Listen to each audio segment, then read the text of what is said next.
Salut tout le monde, j'espère que vous allez bien. Aujourd'hui, la vidéo est assez particulière. On est parti à la rencontre de Valentin qui peint des casques de pilotes de Formule 1, comptés parmi eux Pierre Gasly, Charles Leclerc, Yuki Tsunoda ou encore Théo Pourchaire et Victor Martins.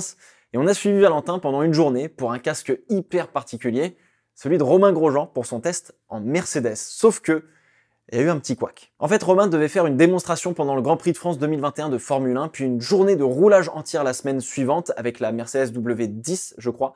Sauf que Red Bull est passé par là et a proposé à la fin de faire non pas un, mais deux Grands Prix d'Autriche, décalant ainsi le Grand Prix de France 2021 et rendant impossible le test de Romain parce que ça clashait avec son calendrier et l'IndyCar. Alors du coup, après avoir patienté presque un an et comme Romain vous a montré un bout de ce casque particulier sur sa chaîne YouTube, on s'est dit que c'était finalement le bon moment pour vous montrer tout le processus de la peinture d'un casque de pilote de Formule 1.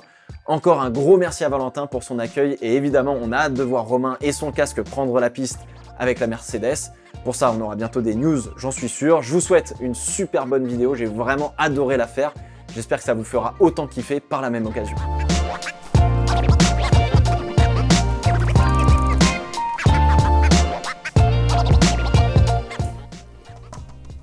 Beau ça. Salut Valentin. Salut. Alors comme ça, tu fais les casques des plus grands pilotes. T'es l'homme de l'ombre qui fait briller les plus grands champions. Ça va être quoi le programme aujourd'hui? Alors aujourd'hui, on va voir un peu l'entre des fesses et on va personnaliser le casque de Romain Grosjean pour son test qu'il va effectuer avec la Mercedes. Ok. On va voir aujourd'hui les différentes étapes qu'on va avoir besoin pour peindre son casque. Donc il y a eu déjà la maquette d'effectuer. Maintenant on va voir tout le travail de peinture tout au long de la journée. Ok, bah super. Donc là on va faire une première partie avec un petit peu de stickering et puis après la peinture, tout ça, le vernissage. Ça va être assez intéressant, puis on aura quelques belles petites surprises à vous montrer dans cette vidéo. Donc on va commencer direct avec le bureau parce que là il y a du compas, il y a du scotch. On va se mettre à la tâche parce que on va se mettre à la tâche. Allez vas-y, je t'en prie. Allez c'est parti. Alors, vas-y, montre-moi un petit peu tout ça. Donc du coup ça c'est la base du casque de Romain. Exactement, ça c'est vraiment, on a une coque qui est donc en carbone. Donc là on vient déjà de mettre la première couche qui va nous permettre donc de poser des filets, donc qui permettent de faire donc tout ce qui est la structure de du design. Voilà. C'est très archaïque, on a vraiment noyé des filets avec différentes dimensions. Voilà. On va travailler avec un compas, un cutter, un trusquin et le but c'est d'arriver à ça. Voilà. Sachant qu'il faut mettre les sponsors dans les bonnes dimensions. Ouais, faut pas se voir, il y a quand même du boulot. Voilà. Alors c'est parti pour la décoration. Donc là en fait ce qu'on va déjà déterminer c'est l'inclinaison du design. Généralement plus on incline vers l'avant, plus on va lui donner un peu d'agressivité au casque. Après ce qui se passe sur un casque de Formule 1, comme on a beaucoup de logos, on peut pas trop incliner les designs. Il faut que ça reste plutôt homogène parce que va falloir respecter le cartouche derrière pour être proportionnel au Monster, au Cross-Strike et voilà. On prend une petite cale qui va te permettre de faire l'inclinaison. Donc là on va venir prendre ce qui est le plus symétrique sur le casque, c'est-à-dire les attaches de visière. Et donc là on cale le casque avec une gomme, avec des... Ah oui, trop bien, j'adore.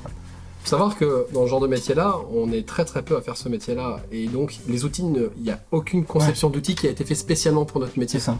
Donc c'est système D quoi. On est entre le maquettiste et le carrossier. Voilà.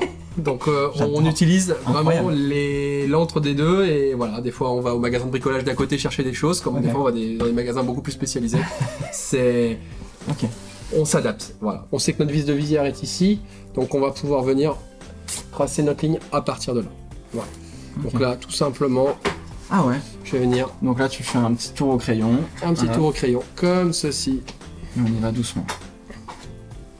Voilà. Le crayon doit pas beaucoup marquer. Ouais, c'est ça. Voilà. Alors toutes les étapes, c'est vrai qu'elles paraissent faciles, mais c'est minutieux quand on est débutant, c'est compliqué. Pourquoi? Parce que rien que déjà ici de trouver la chimie de faire avec les deux. C'est ça. Il y a quand même un mouvement à faire qui est particulier. Et chaque peintre un peu a sa façon de travailler son outil. Hein. Le vrai gage de qualité. Du bon et du mauvais peintre, ça va être vraiment la symétrie déjà de son design, ça va être tout ce qui est évidemment la propreté d'exécution, la netteté des lignes, bien sûr. voilà. Et pour tout ça, paradoxalement, on travaille pas avec énormément de peinture finalement. Moins tu mets de peinture, plus la qualité sera meilleure. Parce que si tu commences à mettre un surplus de pâté. Exactement. Ok. Donc là on est en train de dessiner la bande Monster, la fameuse bande Monster que exactement. Moi j'ai reproduit plusieurs fois sur le jeu de F1. Sauf qu'il payait pas. Sauf qu'il payait pas. On a 3 lignes sur le casque, mais ça y est, on commence à voir que là, il va y avoir le beau Monster, etc. Puis ensuite, tout sur la partie basse, on aura le design du casque. T'as fait combien de casques dans ta carrière? Ah, écoute, j'ai commencé à peindre des casques depuis 2012. Donc ça fait quasiment 10 ans que je peins des casques. Voilà, donc il y a une grosse évolution des designs en très peu de temps avec les réseaux sociaux, avec des Sébastien Vettel qui ont commencé à faire des casques à chaque course et voilà, donc on est vraiment, on va dire que les années 90, les années 2000 et les années 2000, là, notre 2010, on a vraiment une évolution considérable des designs. Et ça aujourd'hui, ça demande de la maîtrise et si t'as pas pris le premier train du matin avec comment on fait un casque à la base, c'est-à-dire faire un beau Ayrton Senna, un beau Alain Prost ou autre, après derrière c'est pas la peine de s'embarquer dans des choses comme ça. Parce que ça devient 1000 fois plus compliqué qu'un casque à la Prost ou à la Senna. Au final t'as un fond et quelques bandes de couleurs. Exactement. Donc là on a déjà notre première base, on va commencer à tracer les lignes. Voilà. Ici j'ai différentes épaisseurs de lignes. On peut le voir. On va tracer la ligne. Alors ça, c'est une partie qui est compliquée finalement à être faite. Pourquoi? Parce que plus tu vas descendre ta ligne en épaisseur, plus ce qui va se passer si tu es un amateur, tu vas faire des vagues. C'est-à-dire que là, ça va pas être droit, quoi. Poser une ligne qui soit vraiment bien horizontale, parfaite, et voilà. Ça c'est compliqué. Quand tu sais pas au départ, tu fais ça. Tu vas faire des vagues. Ah ouais, exact. Et là, toute petite vague. Ça c'est pas bon. Donc quand on vient tracer, il y a un feeling. Il y a... Je coupe ma respiration. C'est toute une histoire, c'est un feeling et on vient placer la ligne de long. On vient l'appliquer. Alors pareil, la pression sur le cutter. Ça vient avec le temps. Voilà. On y va doucement. La première fois quand tu coupes au cutter sur un casque avec la peinture derrière où tu as déjà passé 10 heures de travail, tu as des sueurs. Tu m'étonnes. Bon, il y a quand même une petite caverne d'Ali Baba là. On a les casques de Charles, on a les casques de Romain Grosjean. Ça c'est c'est le tout premier casque de Charles Leclerc chez Ferrari. Est-ce qu'il l'a porté celui-là, Charles? Non, c'est simplement une réplique. Ça c'est une réplique. Casque, Donc ça c'est une réplique de casque. Là on voit que quand même ceux de Romain ils ont pris quand même pas mal de petits cailloux. Quand on est derrière généralement on se prend plus de cailloux que quand on est devant. Et alors ça c'est la réplique du casque de Pierre Gasly qui a gagné à Monza en 2020. C'est pas rien ça, ça c'est beau ça. Ça c'est le casque de Pierre Gasly chez Red Bull. On en a un chez Toro Rosso. Et après vous avez d'autres petits casques bien sympatoches. Mais il n'y a pas que ça évidemment, il y a plein d'autres casques dans l'arrière-boutique et ça on va aller faire un tour un peu plus tard. C'est assez stylé. Le poids de la peinture est très important. On va à peu près jouer sur un tas d'une 50aine de grammes, 60-70 grammes grand maximum en fonction de tout. Juste sur le travail de peinture. Peinture et le vernis. Finalement d'ailleurs le plus lourd c'est le vernis. C'est pour ça que d'ailleurs en F1 on va pas mettre énormément de vernis pour gagner un petit peu en légèreté, et voilà, au détriment malheureusement un petit peu de la protection de peinture. Ce qui va se passer c'est qu'un pilote va utiliser, on va dire, allez, encore une fois entre quinzaine, vingtaine de casques à l'année en fonction de son contrat de marque. On va les dispatcher dans l'année, il va y avoir beaucoup de faits tout de suite parce qu'il va falloir savoir qu'un pilote de Formule 1 il doit obligatoirement avoir 3 casques pour contrôle technique de la course. Donc c'est pas forcément 3 casques neufs, c'est des casques souvent.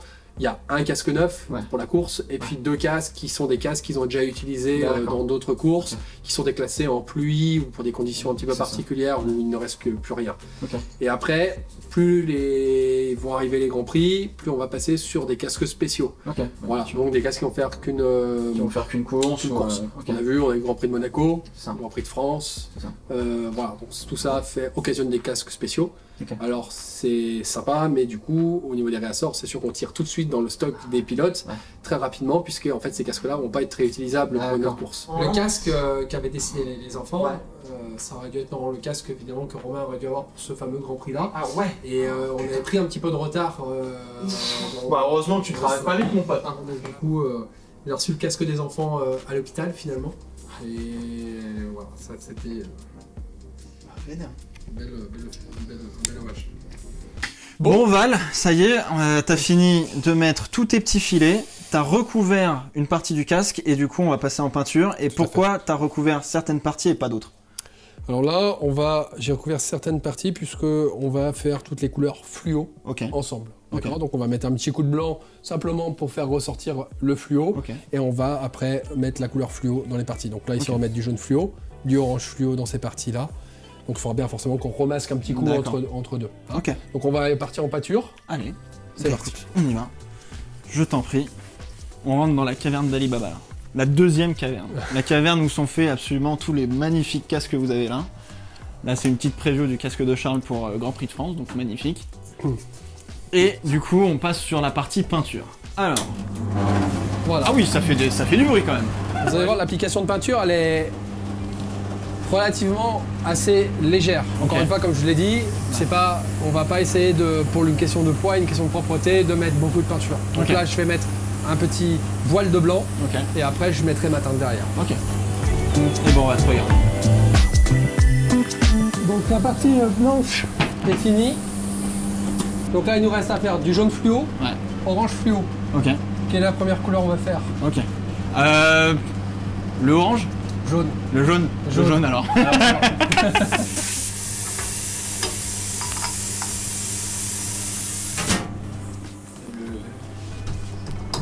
Voilà. Alors, du coup, là, faut faire un jaune fluo.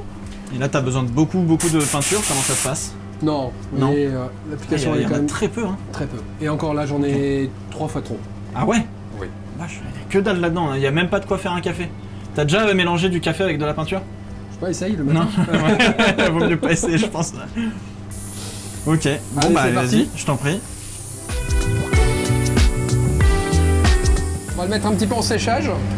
Donc tu l'as vu, j'ai pas mis beaucoup de peinture aussi, pour aussi que ça sèche rapidement. Ok, donc là on va le mettre en étuve. Allez. Dans la petite pièce. Donc là c'est au four quoi en fait. Tout à fait. On va essayer de... On le laisse cuire un petit peu. On laisse cuire un petit peu. Combien de temps à peu près? Temps de cuisson, thermostat 8. C'est pas de la MB10 comme dans Taxi, c'est pas de la moins de 10 minutes, mais on n'en est pas loin. On n'en est pas loin. Voilà, référence à Taxi, ça j'adore. Ça j'adore, ça c'est nickel ça. Vous avez peut-être vu à l'intérieur du four, on va dire, il y a le casque aussi de Victor Martins qui portera, notamment aussi au Grand Prix de France. Il y a un nombre de casques ici, c'est vénère. Je peux le dire, hein, Victor Martins c'est chiant. Non. Non, c'est un pilote. On va dire qu'il est issu de la nouvelle génération. Il a envie d'avoir des nécessite justement on est déjà dans la nouvelle génération avec des designs déjà qui sont très évolués. On n'est pas dans du Alain Prost ou quoi que ce soit avec 2 couleurs et ça allait bien. On a un design déjà qui est déjà évolué. Il faut savoir que Victor a déjà eu beaucoup de casques déjà dans sa carrière. Dans sa jeune carrière, déjà, il a été champion du monde en karting avec un casque, après il a fait de la Formule 4, la Formule Renault, aujourd'hui Formule 3. Donc il y a des partenaires, il faut trouver leur place. C'est ça.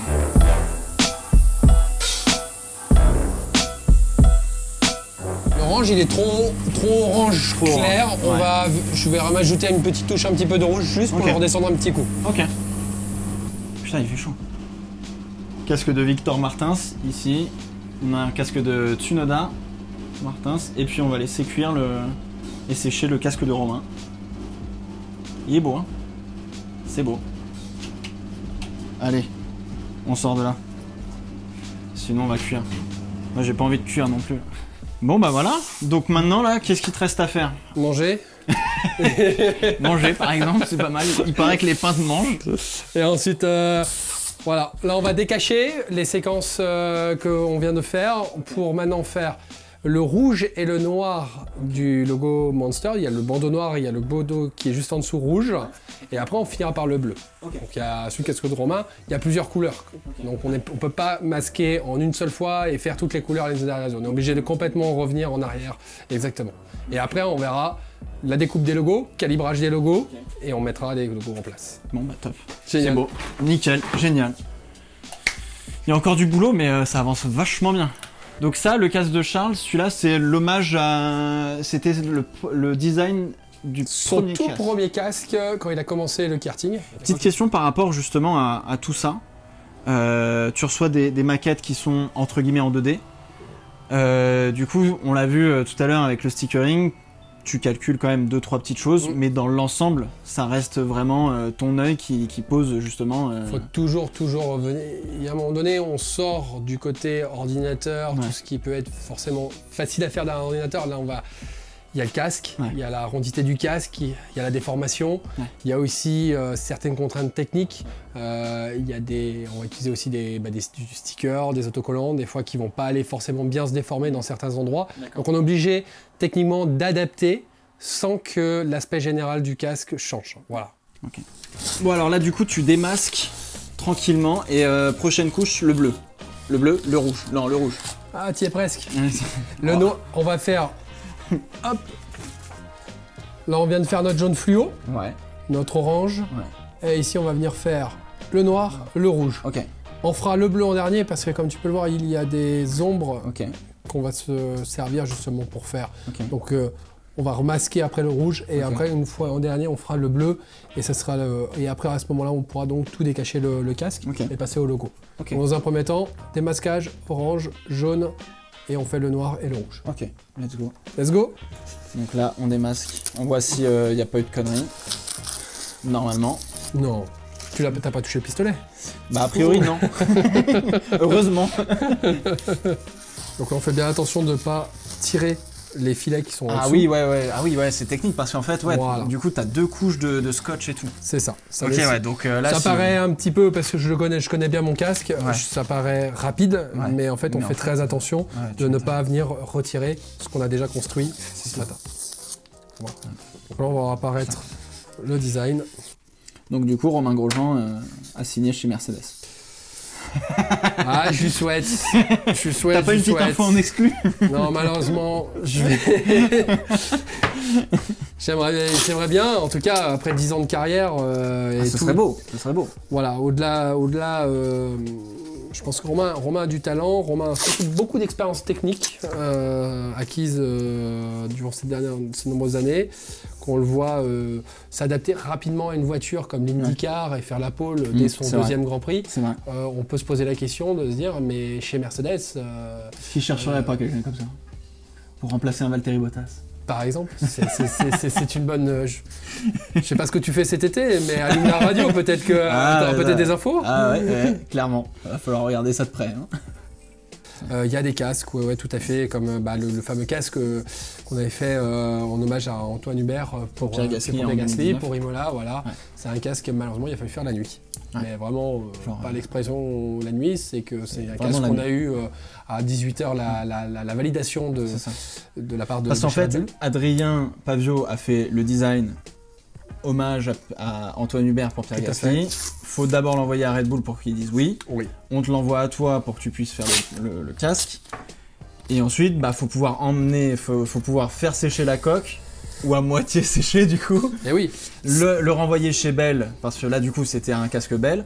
Le renvoyer là-bas pour faire le remontage du casque, le renvoyer pour le jeudi au circuit. Tout à fait. Et le jeudi au circuit, il y a quand même des tests qui sont faits, enfin il y a un scrutering comme on dit en anglais, pour vérifier si le casque est bien en sécurité. Il y a aussi équipé.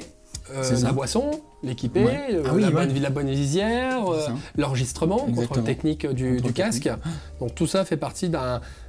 voilà, il y a des gens qui sont autour, il n'est pas tout seul, on n'est pas sur une compétition de karting, mais c'est vrai que ça nécessite énormément de temps en amont pour faire les choses. Et finalement, quand on regarde, généralement, voilà, ce fameux casque-là qu'on a fait en rapide, on a eu la confirmation un lundi soir. Un mardi, excuse-moi, lundi soir, m'a appelé Pierre pour faire ce casque-là. On a eu la validation mardi soir et il est parti le mercredi matin. Ce qui techniquement dans la peinture de casque est impossible. Maintenant, c'était pas le plus beau. Qualitativement parlant, c'est un casque qui a été compliqué à faire, on va dire. Il fallait pas se louper, c'est-à-dire qu'il fallait être très juste dans l'interprétation de quand on fait la peinture. On ne pouvait pas du tout prendre le temps de décaler quelque chose, ou de se reprendre, ou de rétablir un défaut, quoi que ce soit. Là on est un peu plus détendu et pourtant il va quand même assez vite, hein, c'est bien. Bon, t'as quand même fait la première couche et tout. Donc ça c'est les casques comme tu les reçois. Toi, si tu veux on se met sur la table. Ça c'est les casques comme tu les reçois. Exactement. Donc ça c'est un casque pour qui? Pour Pierre. Pour Pierre. Avec le bandeau Honda. Les J-Tiroff sont déjà setupés dessus. Incroyable. Ok, l'intérieur tout est déjà fixé, posé. Voilà. Ok, les mousses. Donc ça, c'est on va dire un casque urgence. Si on a besoin de devoir peindre un casque urgemment pour une peinture, parce qu'il y a besoin sur un circuit, d'un événement spécial ou une maquette qui a tardé ou autre, qu'on veut squeezer un petit peu le côté remontage, le temps dans les transports, on va prendre ce casque-là. Il est déjà setupé pour être peint et on va le renvoyer directement. Et donc du coup, tu vas devoir enlever les appendices aéros, la visière, les mousses, etc. Tu vas devoir le désosser. Et est-ce que derrière tu le remontes pas? Tu le renvoies comme le casque de Romain? Non. Là, je vais le remonter exceptionnellement. L'usine a setupé déjà tous les appendices aérodynamiques, comment ils doivent être mis. Donc là, ils me les ont mis. Je dois simplement les remettre dans cette position-là, c'est très important, et être livré comme ça à la course. Bon, on a mis le casque de Romain au four là, maintenant il va falloir continuer un petit peu la peinture. Pour l'instant, disons que la caverne d'Ali Baba, elle est incroyable. Elle est incroyable. Là, il y a du Hara, est-ce que tu fais des stylos, d'autres marques, des Schubert par exemple? Ouais, tout à fait. Alors la Schubert est un petit peu moins, je dirais, populaire parce que ça reste un casque où ils ne font que des casques en carbone, un casque qui est très onéreux, un casque qui est produit en très petite quantité. Et c'est vrai que l'utilisation d'un Schubert, on n'en voit pas, il n'y en a pas en karting déjà. On en voit très peu en sport automobile. On en voit vraiment que sur de la F1, de la F2, de la F3, un petit peu Formule Renault, voilà. Donc c'est vraiment un casque exception. F1 qui fait ça, c'est Verstappen peut-être et Sainz, je crois. Verstappen, Sainz, exactement. Voilà, déjà pas mal. Après, on a le casque stylo qui a un design un petit peu plus atypique, qui a un design un petit peu vulgairement un peu Dark Vador, un petit peu devant, quelque chose d'assez musclé, qui plaît parce que c'est vrai qu'il casse les codes, je dirais, du casque commun. Ensuite, après, c'est un casque qui est... Il y a une diff de perf justement entre les différents designs de casque, ou pas? Non, en termes aérodynamiques, non. C'est vraiment une question de confort. Après, on a la rail, le Bell. Je dirais la rail est un casque plutôt ferme au niveau de sa conception, de la montonnière, choses comme ça. Donc les gens qui aiment bien des casques relativement assez serrés, assez fermes d'intérieur, la rail est excellent pour ça. Par contre, les gens qui aiment des casques un petit peu plus molletonnés, chaussons, quelque chose de voilà, le Bell et le stylo seront beaucoup plus dans ce biais-là. Voilà, un casque en Formule 1 va faire dans les 1,3 kg à peu près. Tout complet, équipé. Et la peinture que tu mets sur le casque, tu m'as dit, ça faisait quoi, 80 grammes, quelque chose comme ça? Dans les 50 grammes. 50 grammes. 50 grammes de peinture pour faire les plus beaux casques, c'est incroyable. Voilà.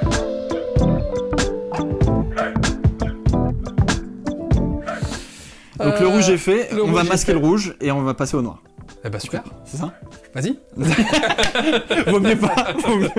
Il va y avoir des grosses taches de bavure. Voilà, allez, c'est parti. Depuis la nouvelle norme en 2019, l'espace pour les yeux et la visière a été réduit. Avant, on avait un appendice aéro qui était au-dessus pour renforcer justement un petit peu la tête du pilote suite à l'accident de Massa en 2009 qui s'était pris un ressort dans la tête au Hungaroring.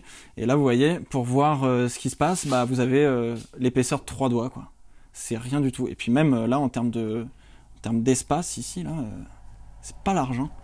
Là, faut être concentré. Excuse-moi, faut être concentré pour regarder devant. Tu peux pas regarder les côtés, à droite, à gauche, pas trop, quoi. C'est assez vénère. Voilà. Casque de Charles Leclerc pour le Grand Prix de France, c'est beau. Bon, ça y est, là, le casque qui commence enfin à prendre vraiment forme, là. Effectivement, on voit toutes les couleurs que nous avons mises.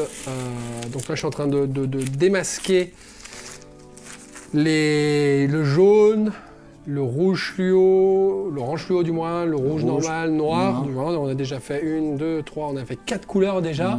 Et donc il ne reste plus que le bleu. Et la passion des casques, du coup, t'es tombé comment dedans? Parce que j'imagine qu'on ne devient pas peintre casque comme ça du jour au lendemain. Non, effectivement. Les casques, pour moi, c'est vraiment une passion. Moi, j'ai fait énormément de karting, d'automobile, et j'ai toujours adoré les casques, les couleurs de casques. Je trouvais que ça donnait vraiment toute la personnalité. C'est vraiment un très beau objet qui évoque énormément de choses. Le caractère du pilote, son allure, son état d'esprit du moment. Quand tu sais, quand on a un design spécial du week-end, c'est pas que marketing, voilà, c'est aussi parce que c'est un état d'esprit. Voilà, comme quand Pierre veut revenir dans le jeu après être évincé de chez Red Bull, il a envie de s'en faire un casque plus agressif, quelque chose d'un petit peu plus, voilà, parce qu'il a envie de tout donner. Bah, c'est un état d'esprit du moment. Et pour moi, le casque, bah, voilà, c'est tout ça qui fait que j'aime les casques. J'ai commencé à dessiner les casques de mes copains en karting. Ils me demandaient toujours, ah tiens Val, tu peux me griffonner ça et tout. Alors je te parle d'un temps où on n'avait pas l'ordinateur, on téléchargeait des modèles blancs, on faisait où on calquait carrément un casque qu'on avait à peu près de côté d'une photo d'un pilote, on faisait une décalque et puis on se servait de ça après, on essayait de l'agrandir dans l'imprimante. Et alors du coup, comment t'as réussi à devenir peintre en fait? T'as suivi une formation ou c'était... Alors moi en fait finalement la peinture ça a été le dernier élément. D'accord. Après. Donc grosso modo de base t'es plutôt designer. Plutôt designer, ouais. Et il faut être passionné par les casques, l'histoire des casques, savoir ce qu'il faut faire, pas faire. Et puis après, quand tu commences à en arriver là, il faut savoir aussi les vendre évidemment. Bien sûr, savoir aussi bien écouter tes clients. Alors. Et après la peinture, c'est beaucoup de temps passé. À un moment donné... T'as été autodidacte ou encore une fois t'as passé une formation spécifique Parce que peut-être que là parmi les viewers, il y en a peut-être parmi vous qui ont envie de devenir peintre de casque. Comment ça se passe? On peut apprendre sur le tas. On peut commencer dans son garage. Il faut savoir que ce métier-là, ça fait partie des nouveaux métiers. Il n'y a pas plus tard qu'encore dans les années 2000, ce n'était pas un métier à part entière. D'accord. Et aujourd'hui, c'est différent. Les casques, les gens ont maintenant tous des casques personnalisés. Ça fait vraiment partie maintenant d'un point d'ordre qui est vraiment c'est afficher ses propres couleurs. Voilà. Voilà. Et moi aujourd'hui, la peinture, alors j'ai repris la société BS Design il y a 10 ans. Bon, BS, c'était pas du tout, mais c'est les initiales de la personne qui était juste avant moi. Et moi, il peignait mes casques en fait à l'époque. J'étais passionné. Mais je venais tout le temps à l'atelier, tout le temps, je regardais, mais j'ai mis comment je passais plus de temps à l'atelier que sur la piste. Comme toi aujourd'hui. Quand je décachais un casque, j'étais aussi stressé de dire mais oh là là, mais comment il va faire ou dans quoi il s'embarque. Et à un moment donné, j'ai repris la suite derrière lui. Il t'a formé?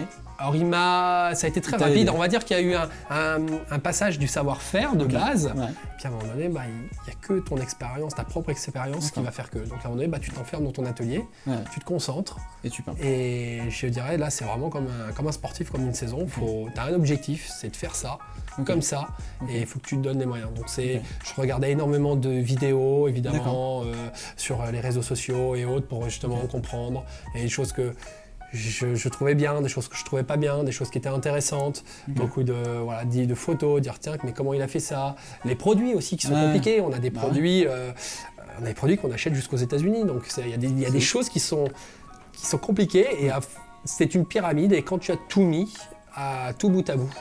Et puis que le temps passe dessus, et à un moment donné, tu deviens vraiment peintre de casque à part entière.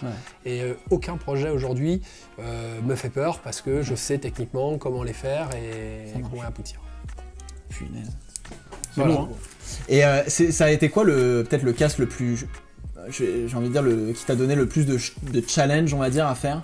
Parce que t'as un casque dans toute ton expérience où tu t'es dit waouh, celui-là était vénère. Ouais, effectivement, tu m'évoques un souvenir. Ça faisait 2 ans, j'ai passé 48 heures sans dormir. Et ben il a fallu faire encore une fois les choses rapidement. C'était vrai, un casque pour les 24 heures du Mans. Ok. Il y avait la Hard Car de chez Hawk Racing qui était Ça me faite dit avec quelque des chose. panneaux de signalisation. Ouais. Donc il y avait en fait je t'explique un peu plus parce que évidemment en fait l'artiste avait soudé des panneaux de signalisation sur un modèle qui n'allait pas rouler évidemment. Ouais. C'était une pièce d'art. Bien sûr. Et ce qu'ils avaient fait, c'est qu'ils avaient Reproduit l'œuvre Ouais. en covering sur la voiture Sur la existante. voiture, ok. Et moi, le pilote, il m'a dit, mais moi, je veux un casque, mais comme la voiture. Là, je lui ai dit, mais attends, mais des panneaux. Ah, il me dit que des panneaux qui faisaient à peu près dans les 5 cm à peu près, qui soient les uns sur les autres. Alors, je me suis amusé. Alors, on est passé du panneau du sens interdit au panneau de radar, au panneau attention, il y a des vaches, machin. Et tu les as passage tous d'animaux. superposés les J'ai uns tout par-dessus les autres. Voilà. Et tout ça, il a fallu le faire entre la pesée des 24 heures du Mans Ouais. et le jour de la course. Et donc ça, c'est un laps de temps qui est de combien pour les, on va dire, les plus novices qui nous regardent? Une semaine. Une semaine? Ouais. C'est des défis personnels qui te font... Sur le coup, c'est dur. C'est relou. Et en fait, finalement, Mais quand t'en t'en ressors mais complètement boosté de compétences complètes de pouvoir faire. C'était ça la voiture des 24 heures du Mans dont on parle. Elle est belle, hein. Alors par contre, autant sur le casque ça a dû être l'horreur, autant sur la voiture, Ah oui. ça a dû être encore pire. Et moi, je pense plus à la personne qui a fait la maquette. Et la personne qui a fait la maquette.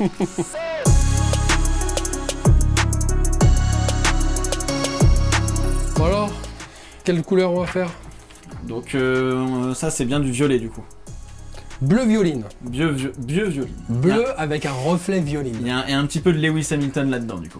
Ah bah, j'espère Par exemple, que c'est ça. si ça peut lui réussir, ouais, j'aimerais bien. Du coup faut que tu fasses un petit mélange, je suppose que t'as pas la couleur en tant que telle. On va la créer. On va créer un bleu avec le reflet violet.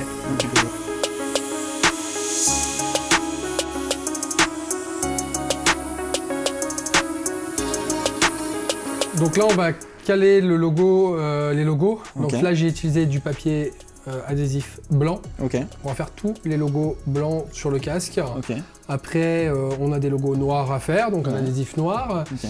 Si je voulais peindre les logos, Ok. on aurait utilisé du pochoir. D'accord. Donc on aurait travaillé en inversé en fait finalement. Ok.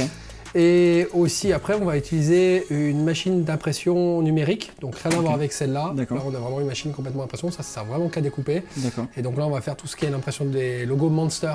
Donc Quoi, là- c'est pas un vrai badge Mercedes qu'on Non, si tu vas aller en prendre un sur le parking, tu peux aller, je t'attends. Il serait mieux d'ailleurs que t'en aies un directement ceux qui sont collés que ceux qui sont comme un bouchon parce que je pense que ça crée des bouchons. Voilà, donc Alors. on a tu vois, des dimensions à respecter. Voilà, donc là les cross-strike, on va pouvoir commencer un petit peu, à peu près déjà à mesurer. On se dit voilà, je sais que par rapport à mon casque, Généralement, tu réussis du premier coup pour les autocollants, ce genre de choses. Ou tu Ouais, fais quand même 2-3 petits tests quand même avant en se disant. ça arrive effectivement qu'on est obligé de se reprendre. Ouais. Comme je te l'ai dit, il y a aussi la déformation des logos, il y a tout un paramètre qui fait que des fois on est obligé de se reprendre. Aïe aïe aïe aïe aïe. Alors est-ce que ça ressemble à la maquette? Ouais, écoute, ça.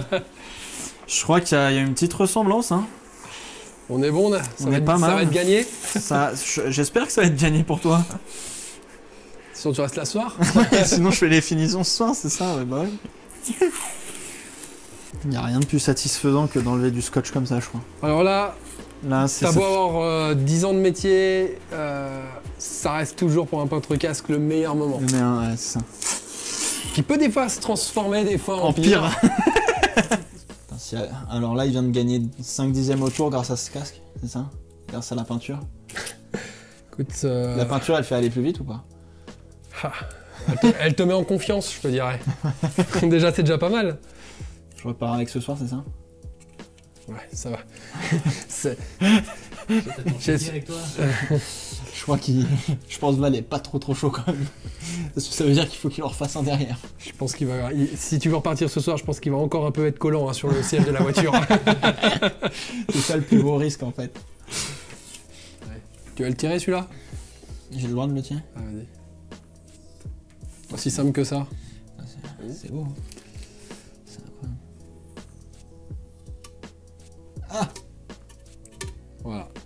Oh, j'ai retiré un filet du casse de roman. Ça c'est un sacré palmarès. Ça, c'est un palmarès. Voilà, on a donc on va écheniller. Vous voyez bien, il y a des petits trottoirs en fait. Hein. Et donc tout simplement, on va venir augmenter la propreté de son design, simplement en venant un petit peu écheniller, casser les petits bords. Et tu prends juste un scotch comme ça pour... Exactement. Mais non. Quand on a bien fait son boulot, généralement, ça vient tout seul. Tu vois, nos filets, ça augmente vraiment le côté... Il n'y a plus de petites chenilles, tu vois, comme ceci. Il n'y a plus de trottoir, il n'y a plus de... Ah, donc tu prends un scotch et... Oh, je passe. Oh, le savoir-faire, putain, incroyable ça. C'est comme quand tu te fais un masque le soir. On est arrivé ce matin, le casque il était gris. Là, ça y est, il est peint, gros. Il va mettre une couche de vernis, les logos, merci, bisous, au revoir. Donc combien ça vaut ça, un casque comme ça, carbone, de chez Bell, avec une peinture? Grosso modo, le total, grosso modo. Alors un casque, on va parler vraiment de la crème, parce que tu me parles directement des casques de Formule 1. Ouais. Un casque de Formule 1, il faut savoir, donc, comme je l'ai dit, c'est un casque en carbone avec une technologie bien particulière. Ouais. On n'a pas plus haut de gamme à cette heure-ci en termes de robustesse de casque. Okay. Un casque comme ça, monsieur tout le monde peut l'acheter, il est en vente. Ça s'appelle un Bell HP77. 77, ok, ouais. Ah oui, c'est la nouvelle, ouais, avant c'était le HP7. HP77 à cause du petit champ de vision. Okay. Voilà. Okay. Bon, c'est des casques, on est sur du 4500 € hors taxe. Okay. Full carbone. Full carbone. Prêt à l'emploi du coup, quand tu l'achètes chez Bell. À l'emploi brut de carbone. Brut de carbone. Voilà, après, va falloir ajouter ta personnalisation. Ouais. Donc faut payer un designer. Faut payer un designer. Ça dépend de la personnalisation que tu veux. Et puis après, vient le prix de mon travail. De la peinture. Voilà. Donc après, on peut avoir une fourchette qui varie à partir de, on va dire pour un design plutôt simple, dans les 700-750 € en TTC, voire 1000, 1100, 1200 € si vraiment on a quelque chose de vraiment plus élaboré. Voilà. D'accord. Okay. Voilà. En fonction aussi des options que tu veux. Tu te doutes bien que du chrome, ça coûte un peu plus cher. Ça coûte un peu plus cher. Si je veux de la feuille d'or, un petit peu plus cher aussi. Ça coûte plus cher, exactement. Si tu veux beaucoup de logos, forcément ça coûtera un petit peu plus cher. Tout ça, voilà. Okay. Mais nous avons un métier qu'on ne va pas facturer à l'heure parce que voilà, on va facturer le projet complet. Et avant tout, on est des passionnés. Donc moi, ce qu'on voit, c'est surtout le projet final et que ça plaise aux clients.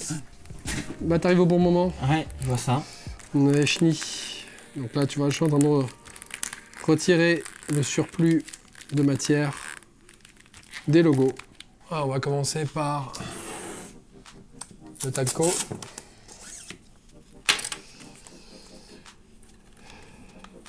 Tu vois, je vais venir la prendre. Incroyable.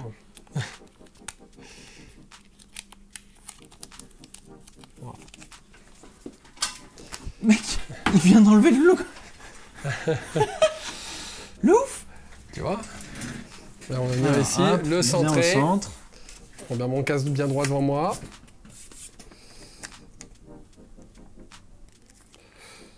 Voilà. Ça, je vais pas me régler. Voilà. Ici. Je prends le milieu de mon...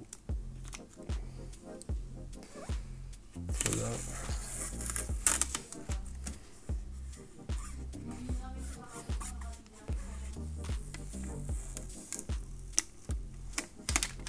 Merde. Voilà. Putain, t'as vu comment il a mis le logo, le mec? Regarde, il va refaire la même. Tiens, il a même pas changé de papier, il va refaire la même. Oh. Regarde, hop là, magicien. Oh. On économise le papier, messieurs, dames. Ah, bah, je vois. Oui, bah, après, je suis loté de dire ça de ta part. Hein.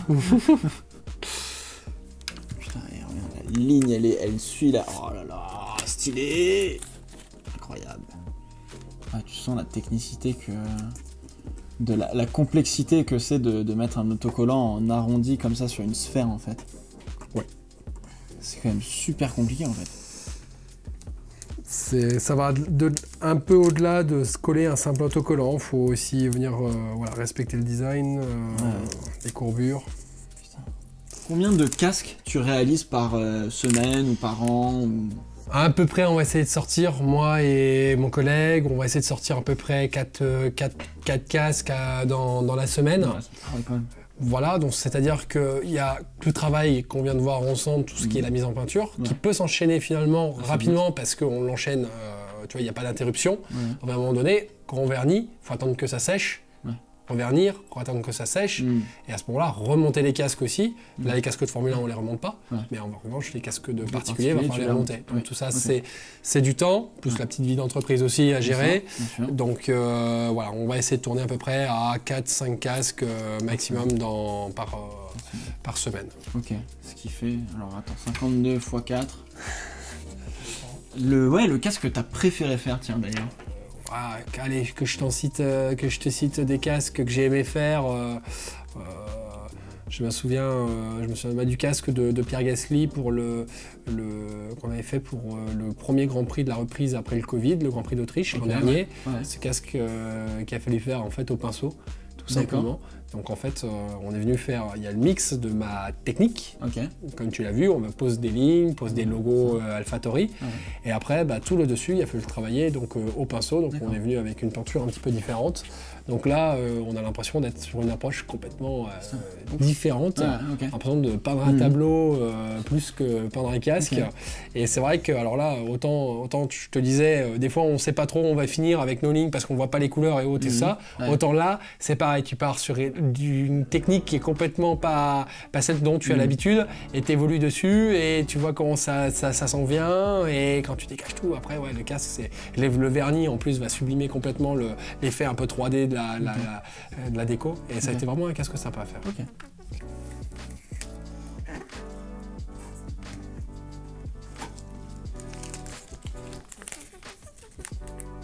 On y est là. On y est là. Je crois qu'on se rapproche fortement du... Pour déjà le dessus du casque, il nous manque le numéro 8 à mettre. Bon, le casque Mercedes est en train de mettre tout doucement. Ça y est, voilà, on a fait déjà la majorité des choses.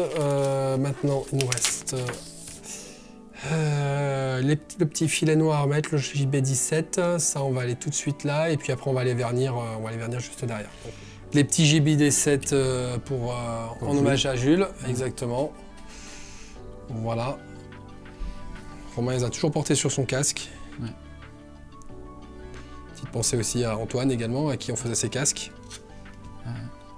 Malheureusement, sur ce même week-end-là, on a gagné un Grand Prix avec Charles et on a perdu un ami aussi. Perdu un ami avec un de nos casques également, donc c'est des fois des sentiments aussi... Ça doit être chelou quand même comme sentiment un peu. Sentiment particulier, ouais, tout à fait. Voilà, c'est vrai qu'en plus on a des discussions avec les pilotes qui sont un petit peu plus ou moins intimes, parce qu'on parle de leur casque, on parle de leur passion, on passe du temps au téléphone ensemble, voilà, donc même si on n'a pas fait les mêmes écoles ou je sais pas, on n'a pas passé non plus trop de temps ensemble, mais il y a une certaine complicité qui s'en vient, et voilà, moi j'ai besoin de ces complicités-là, parce que ça nous permet de comprendre mieux les pilotes, et aussi savoir un petit peu le delta de flexibilité qu'on a pour faire le casque. Voilà, on sait si on a un pilote qui est très rigide sur ce qu'il veut, ou on a un pilote au contraire qui nous fait très confiance. Et ça, on a besoin d'avoir un feedback avec le pilote qui est important. Mais tu sais, il y a quelque chose qu'on n'a pas parlé, c'est aussi de la libération des designs en F1. Il faut savoir qu'il y a pas plus tard. Oui, parce qu'il y a quelques années, en fait, c'était un design par saison. Et oui.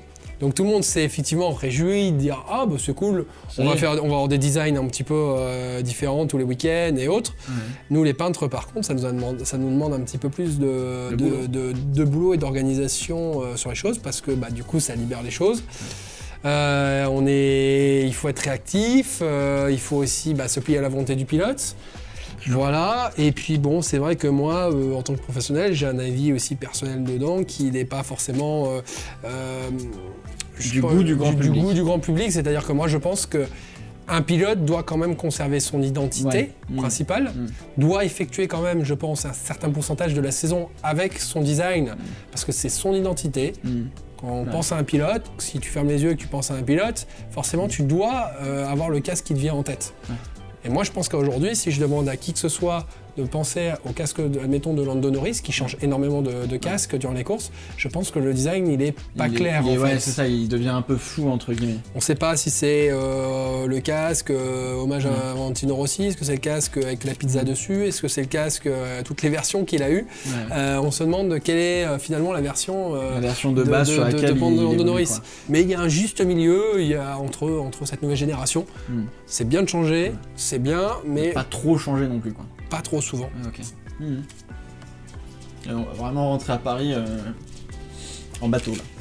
Là, on va prendre une péniche directement.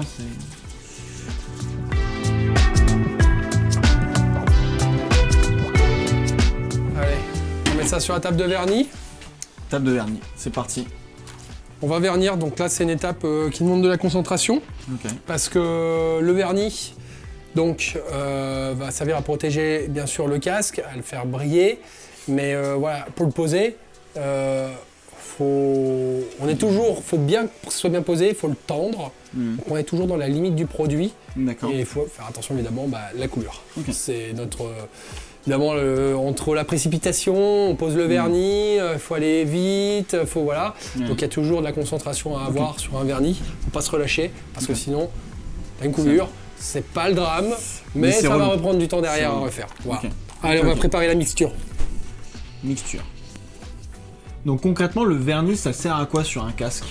De la protection, ça va apporter le vernis et de la brillance. Mais bon, la brillance, on l'aura forcément, sachant que le casque de Romain sera mat. Donc on est obligé de le vernir brillant. Pour une question, parce que le brillant en fait est plus épais que le mat, donc on va le vernir brillant. Et après, au final, on fera simplement une finition mat sur le casque. Voilà. Et la finition mat, tu l'as fait comment du coup? C'est simplement un vernis avec une cire dedans qui blanchit le vernis. Et par contre, c'est vraiment une fine pellicule le mat. C'est pour ça que c'est une fine pellicule. On est obligé de mettre du vernis brillant avant pour protéger, pour les cailloux, pour les impacts et autres. Voilà. Ça marche. Je porte le casque de Romain Grosjean. Allez. Je te laisse. Tu le nettoies un petit peu avant ou pas? Ouais, comme tu l'as touché, on fait plus attention.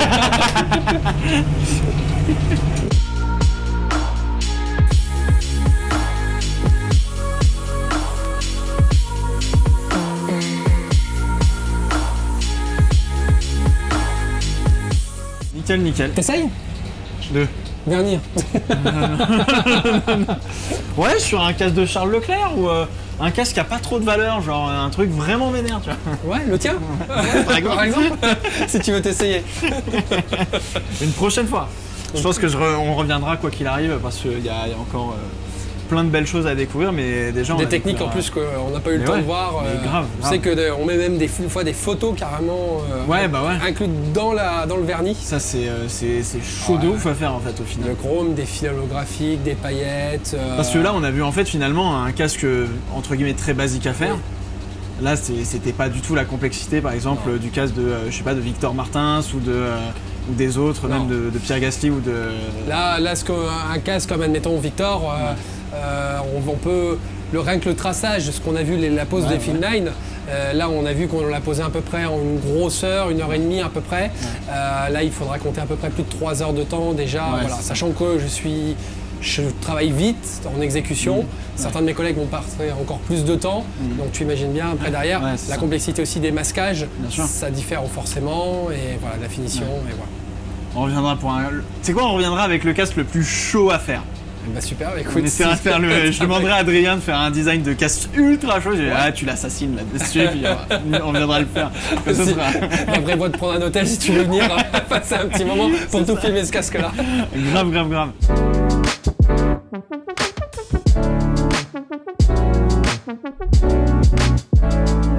Bon bah écoute Valentin, merci beaucoup de nous avoir montré absolument tous les recoins de ton paint shop comme on dit finalement. Bah écoute, je t'en prie, merci de ta venue. Ça fait plaisir de pouvoir montrer notre activité. Montrer les images. Casque exceptionnel en plus. Bah écoute, on va prendre toute sa splendeur lors du roulage. J'espère, je pense que j'ai hâte de le voir rouler. Là, il y a quoi? Il y a 5 dixièmes de mieux là, forcément. Il va plus vite. On passera un coup de fil à Romain, on lui demandera c'est ce qu'il en pense, si c'était grâce à la voiture ou si c'était grâce au casque. Mais à mon avis, la réponse sera peut-être plus grâce à la voiture. C'est sûr. Bah écoute, merci beaucoup. J'espère qu'on reviendra pour voir des défis un petit peu encore plus complexes et tout. Voilà. Mais vraiment merci du fond du cœur parce que là on a vu des superbes pièces dans ton atelier et c'était vraiment génial. Et je sais pas si ça a pu inspirer des gens dans les commentaires, s'il y en a qui veulent devenir peintres et tout. Peut-être que tu iras trouver un apprenti, t'en as déjà un. Écoutez, moi je suis très très ouvert. Le métier ne s'apprend pas à l'école, il s'apprend dans les ateliers. Ouais. Donc il faut faire le pas, venir, rencontrer. Il faut surtout beaucoup de motivation, il faut surtout beaucoup de passion et beaucoup de détermination. Et ça se sent. Voilà. Ça se sent quoi qu'il arrive. En tout cas, merci beaucoup Valentin. Merci de ta venue. Et puis à la prochaine, vraiment. Et avec grand plaisir. On se recroisera forcément un jour ou l'autre sur un circuit parce que tu roules quand même un petit peu. Je roule un petit peu, voilà, mais on essaye avec le temps qui nous en permette, mais voilà, profiter du casque. Je me suis fait 2 casques depuis 10 ans, quand même. Que 2 casques, c'est toujours les cordonniers les plus mal chaussés. Exactement, mais priorité au client. Ouais. Voilà. Merci beaucoup Valentin. Merci et puis de votre venue. Prochaine. Ça marche, toi aussi. Ciao. Salut.